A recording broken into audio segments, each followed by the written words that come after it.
વડોદરામાં ઇસ્ત્રી ટાઈટ કપડામાં ચોરોએ ઉદ્યોગપતિના ઘરમાં કર્યો હાથ સાફ।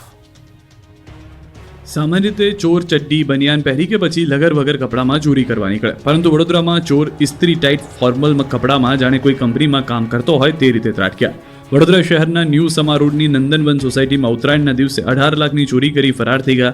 ઉદ્યોગપતિના ઘરમાં ચોરી કરવા આવેલા તસ્કરો પર કોઈને શંકા ન જાય એટલે ઇન્શર્ટ કરી એક્ઝિક્યુટિવ ડ્રેસમાં ચોરી કરવા આવ્યા। ઉદ્યોગપતિ નરેશ પટેલ પરિવાર સાથે ઉદયપુર ફરવા ગયા ત્યારે પાછળથી ચોરો ઘરમાં ઘૂસી 18 લાખની ચોરી કરી।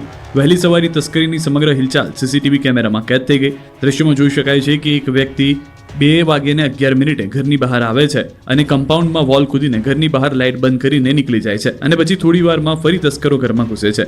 એક તસ્કર ઘરની બહાર લાગેલી લાઇટ બંધ કરતો પણ દેખાય। એક વ્યક્તિ ઘરની બહાર ઊભી રહીને વોચ રાખતો પણ દેખાયો। બહાર અવાજ થતા કમ્પાઉન્ડમાં બેસી ગયા હતા, બાદમાં દિવાલ કૂદી ભાગી ગયા હતા। આસપાસના લોકોએ પણ આ તસ્કરોને જોયા હતા। જોકે લોકોને કહેવા પ્રમાણે 3 તસ્કર હતા, જેમાંથી 2 તસ્કર ઘરમાં ઘૂસ્યા અને 1 તસ્કર ઘરની બહાર વોચમાં હતો। આ અંગેની ઉદ્યોગપતિને તેના મિત્રએ જાણ કરતા તુરંત પોલીસ ફરિયાદ કરી હતી। ચોરોએ ઘરમાંથી 4 લાખ રોકડા, 4 કાંડા ઘડિયાળ અને 14 લાખના દાગીના ચોર્યા હતા। અરવલ્લીમાં ટ્રકમાં ગુપ્તખાનું બનાવી દારૂની હેરાફેરી કરતો ચાલક ઝડપાયો। અરવલ્લીમાં ફરી એકવાર દારૂની હેરાફેરી કરતો ટ્રક ચાલક પકડાયો છે। આ વખતે ટ્રક ચાલકે એવી જગ્યાએ દારૂ છુપાવ્યો હતો કે પોલીસને શોધતા પરસેવો છૂટી ગયો। શામળાજી પોલીસે અલસોલ ચેકપોસ્ટ પાસેથી શંકાસ્પદ ટ્રકને પકડી પાડ્યો। પહેલા તો તપાસતા દારૂનો જથ્થો મળ્યો ન હતો, બાદમાં આકરી પૂછપરછ બાદ ટ્રકમાં ગુપ્તખાનામાં દારૂ છુપાવ્યો હોવાની જાણકારી મળી, જેથી પોલીસે કટરથી ટ્રકમાં બનાવેલું ગુપ્તખાનું કાપ્યું।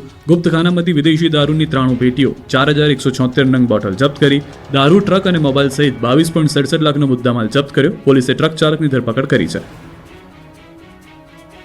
દાહોદમાં જમનાદાસ કંપનીના કર્મચારીઓનો વિરોધ।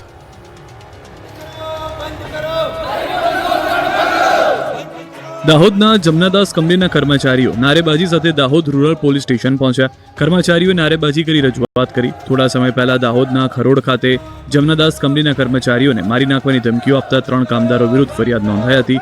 આ મામલે કામદારનું કહેવું છે કે સમાધાન થયા પછી કંપનીના સંચાલક દ્વારા 3 કામદારો વિરુદ્ધ ફરિયાદ નોંધાવાઈ હતી। આમ છતાં કાર્યવાહી ન થતા રોષ ફાટી નીકળ્યો। દાહોદમાં મજૂરોના શોષણ અને પોલીસની કથિત કાર્યવાહી સામે ભારે વિરોધ કર્યો। મોટી સંખ્યામાં જમનાદાસ કંપનીના કર્મચારીઓ નારેબાજી સાથે દાહોદ રૂરલ પોલીસ સ્ટેશનને ગજવ્યું। કર્મચારીઓ હમ હમારા હક માંગતે નહીં કિસી સે ભીખ માંગતે નારા લગાવતા જોવા મળ્યા। પોલીસને રજૂઆત કરી હતી। ગેરકાયદે મકાનો પર હથોડો ચાલ્યો। અમદાવાદમાં ગેરકાયદે બાંધકામ પર તંત્રનો હથોડો ચાલ્યો। પાલડી વિસ્તારમાં કોચરબ આશ્રમ પાછળ આવેલા નૂતન સર્વોદય સોસાયટીમાં નામાંકિત વ્યક્તિ મુસ્તફા માણેકચંદના બંગલાનું ગેરકાયદેસર બાંધકામ તોડી પડાયું। નવો બંગલો બનાવવા માટે બાંધકામ કર્યા હોવા અંગેની એસ્ટેટ વિભાગમાં કોઈ મંજૂરી લેવામાં આવી નહોતી, જેના પગલે એસ્ટેટની ટીમ દ્વારા નોટિસો આપવામાં આવી હતી। જે બાદ સવારે પોલીસ બંદોબસ્ત સાથે બંગલો તોડવા માટેની કાર્યવાહી કરવામાં આવી। સોસાયટીમાં બંગલાઓ લઘુમતી સમાજને વેચીને અશાંતધારાનો ભંગ કર્યો હોવાની ફરિયાદ સ્થાનિક એલિસબ્રિજના ભાજપના ધારાસભ્ય અમિત શાહ દ્વારા પણ કરવામાં આવી હતી, જેને લઈને સવારથી જ બંગલા પર બુલડોઝર ફરી વળ્યું હતું। આ બાજુ કચ્છમાં ગેરકાયદેસર દબાણ પર ફરી વળ્યું બુલડોઝર। લાકડિયા પોલીસે ગંભીર ગુનાના આરોપીના ગેરકાયદેસર બાંધકામ તોડી પાડ્યું। જૂના કટારિયા સીમમાં સરકારી જમીન ઉપર બુલડોઝર ફેરવાયો। આરોપી સામે એનડીપીએસ, ખૂન કોશિશ, મિલકત અને પ્રોહિબિશન ગુનો દાખલ છે, જ્યારે 600 ચોરસ મીટર વિસ્તારમાં કરાયેલું મકાન સંપૂર્ણ તોડી પાડ્યું। સુરતમાં પતંગ ખરીદવા આવેલા ગ્રાહકને અલ્પેશ કથિરિયાએ માર્યો માર। સુરતમાં ઉત્તરાયણ પર્વની ધામધૂમ વચ્ચે સરથાણા વિસ્તારમાં પાટીદાર નેતા અલ્પેશ કથિરિયા અને તેમના ભાઈ વિવાદમાં સપડાયા। અલ્પેશ કથિરિયા સહિત 3 વ્યક્તિઓ સામે ફરિયાદ નોંધવામાં આવી છે। મળતી માહિતી મુજબ વરાછાના ભરતનગર વિસ્તારમાં રહેતો 27 વર્ષીય યુવક ચંદ્રીશ ભાલિયા રાત્રે તેના 2 મિત્રો સાથે પતંગની ખરીદી કરવા નીકળ્યો। ખરીદી દરમિયાન પતંગના ભાવતાલ બાબતે ગ્રાહક ચંદ્રેશ અને સ્ટોલ સંચાલક અલ્પેશ કથિરિયાના ભાઈ વચ્ચે રકઝક થઈ। આ સામાન્ય બોલાચાલી જોતજોતામાં ઝઘડામાં ફેરવાઈ ગઈ। પરિસ્થિતિ વણસતા સ્ટોલ સંચાલકે તેના ભાઈ અને પાટીદાર નેતા અલ્પેશ કથિરિયાને સ્થળ પર બોલાવ્યા। આક્ષેપ મુજબ અલ્પેશ કથિરિયા ત્યાં પહોંચતા જ મામલો વધુ ગંભીર બન્યો। અલ્પેશ, તેના ભાઈ અને અન્ય એક શખ્સે મળીને ગ્રાહક ચંદ્રેશ અને તેના મિત્રો સાથે ગાળાગાળી કરી હતી। વાત ત્યાંથી ન અટકતા ત્રણેય શખ્સોએ ચંદ્રેશ અને તેના મિત્રોને ધોલ ધપાટ પણ મારી, ઢીકા મુક્કાનો માર માર્યો અને ઘટના બાદ ઇજાગ્રસ્ત ચંદ્રેશ અને તેના મિત્રો તાત્કાલિક સરથાણા પોલીસ મથકે પહોંચ્યા અને હુમલાખોરો વિરુદ્ધ કડક કાર્યવાહીની માંગ કરી હતી। ગીર પંથકમાં સિંચાઈ માટે ભાદર ડેમ 2 માંથી છોડાશે પાણી। ગેડ પંથકના ખેડૂતો માટે ખુશીના સમાચાર આવ્યા છે. આ વિસ્તારના ખેડૂતોએ હવે શિયાળુ પાક માટે પાણીની ચિંતા કરવાની જરૂર નથી, કેમ કે આવતીકાલે એટલે કે 17 જાન્યુઆરીના રોજ આ પંથકમાં સિંચાઈ માટે ભાદર 2 ડેમમાંથી પાણી છોડવામાં આવશે. ગેડ વિસ્તારના ખેડૂતો માટે રવિ સિંચાઈ અર્થે ડેમમાંથી કુલ 300 MCFT પાણી છોડવાની મંજૂરી અપાઈ છે. નદીમાં 16,620 ક્યુસેક પાણી છોડાશે. સવારે 9 કલાકે ભાદર 2 ડેમના 3 દરવાજા 4 ફૂટ ખોલીને નદીમાં પાણી છોડાશે, જેને લઈને નીચાણવાળા ગામના લોકોને નદીના પટમાં ન જવા સૂચના આપી છે. ધોરાજી, ઉપલેટા અને કુતિયાણા તાલુકાના નીચાણવાસવાળા વિસ્તારમાં ગામના લોકોને નદીના પટમાં અવરજવર ન કરવા સૂચના આપી છે. કુતિયાણા રાણાવાવના ધારાસભ્ય કાંદલભાઈ જાડેજાની રજૂઆત બાદ સરકાર દ્વારા પાણી છોડવાની મંજૂરી અપાઈ. કેરી રસિકો માટે માઠા સમાચાર. ગીરની પ્રખ્યાત કેસર કેરીનો સ્વાદ બની શકે છે કડવો.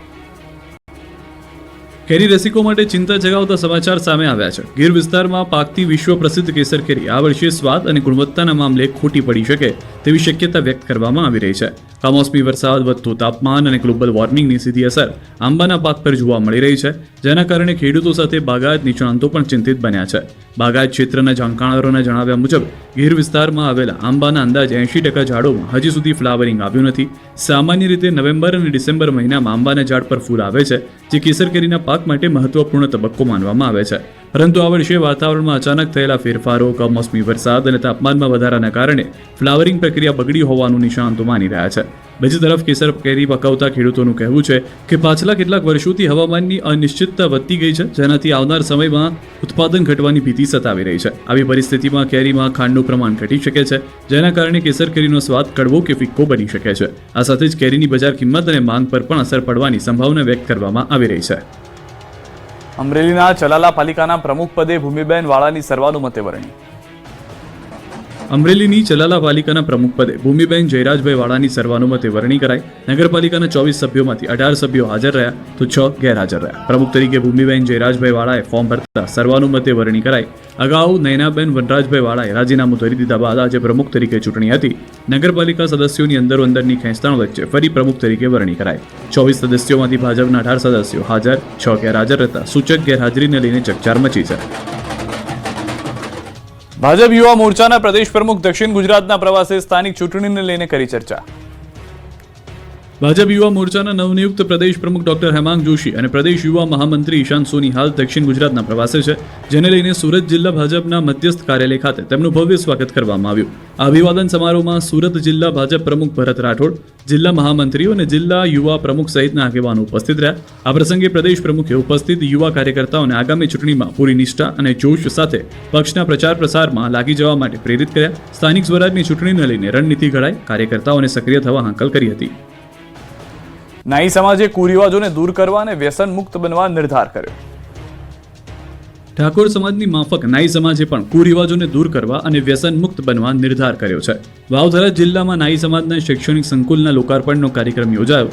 સ્વામી અચલાનંદજી મહારાજના અધ્યક્ષસ્થાને કાર્યક્રમ યોજાયો. કાર્યક્રમમાં 240 ગામના લોકો ભેગા થયા. કાર્યક્રમમાં સમાજના ધર્મગુરુઓએ વ્યસન મુક્ત બનવા યુવાનોને અપીલ કરી. તો સાથે સાથે આગામી સમયમાં નાઈ સમાજનું સામાજિક બંધારણ રચાશે.